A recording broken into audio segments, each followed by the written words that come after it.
cooling. Engines get very hot during operation and require a cooling system. Coolant channels around the cylinders and through the cylinder heads carry a special liquid called antifreeze to keep temperatures within safe operating range. It's called antifreeze because it won't freeze in icy weather. After cooling hot engine parts, coolant circulates through the radiator. The radiator has a network of small tubes and fins. Coolant passes through these channels while air, pulled in by the radiator fan, blows by the tubes, cooling the hot liquid for recirculation.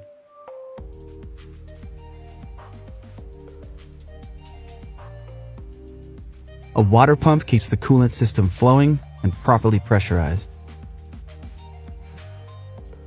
The thermostat regulates coolant temperature